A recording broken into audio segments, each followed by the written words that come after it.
Bonjour tout le monde et bienvenue sur notre plateforme Diaspora Vox. Aujourd'hui, dans notre capsule de e-learning, nous aborderons un sujet important, à savoir la réalité du travail au Canada pour les Africains qui souhaitent immigrer.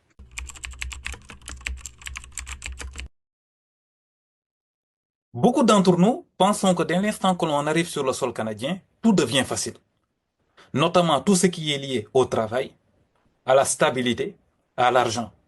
Cependant, la réalité est tout autre. De ce fait, il y a plusieurs défis à prendre en considération. Une fois au Canada, plusieurs défis sont à considérer, notamment le fait de reprendre une formation ou faire reconnaître son diplôme. En effet, beaucoup de diplômes obtenus en Afrique ne sont pas reconnus automatiquement au Canada. Cela signifie qu'il faut souvent faire une évaluation comparative, ou soit reprendre des cours de mise à niveau ou des programmes d'équivalence, ou même changer de domaine faute de reconnaissance locale. Exemple, un ingénieur ou infirmier peut devoir reprendre un programme au complet pour exercer au Canada.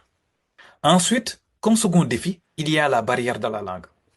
La maîtrise du français ou de l'anglais est essentielle pour pouvoir trouver un bon emploi.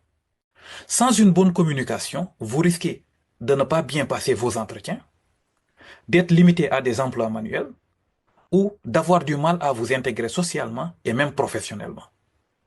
Il y a aussi comme défi obtenir un emploi qui ne reflète pas son niveau d'études. C'est un phénomène très fréquent, c'est-à-dire arriver sur les lieux avec un master ou un diplôme d'ingénieur, mais devoir commencer un travail en tant que préposé, manutentionnaire ou agent de sécurité par exemple. Ce déclassement professionnel peut être frustrant, mais parfois nécessaire pour bâtir son réseau et aussi obtenir sa première expérience canadienne. Et enfin, comme autre défi, il y a la période d'attente avant de trouver un emploi stable. Au fait, il faut savoir qu'il y a un délai qui existe entre son arrivée au Canada et l'obtention de son premier emploi stable.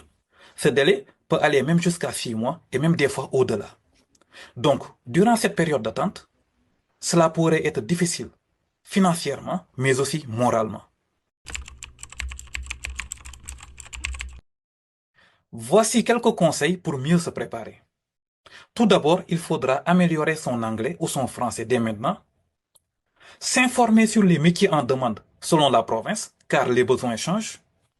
Faudra aussi prendre connaissance de la documentation qui vous sera rendue disponible dans la description. Vérifiez toujours les informations sur les sites officiels du Canada. Et puis surtout, le plus important, préparer son mindset.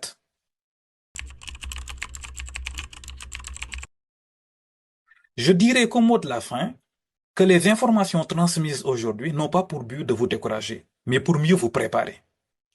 Il ne faudra pas considérer le Canada juste comme un Eldorado, mais un terrain de bataille. Ceux qui réussissent ne sont pas ceux qui rêvent, mais ceux qui se préparent. Merci et à bientôt pour un prochain épisode.